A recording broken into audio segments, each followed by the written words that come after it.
Qui a tué le président Kennedy le 22 novembre 1963 ? Clarifions.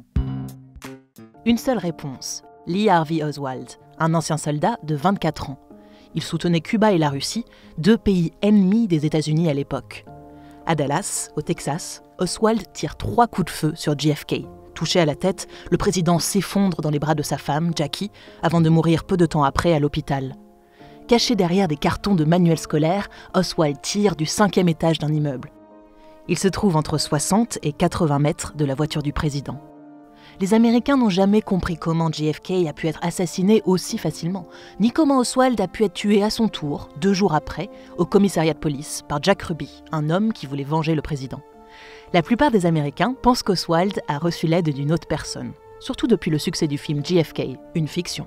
Mais il n'existe aucune preuve d'un tel complot. Aucune.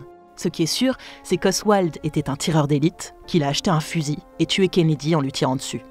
On sait aussi qu'Oswald avait tenté d'assassiner un général de l'armée américaine, Edwin Walker, 8 mois plus tôt à Dallas.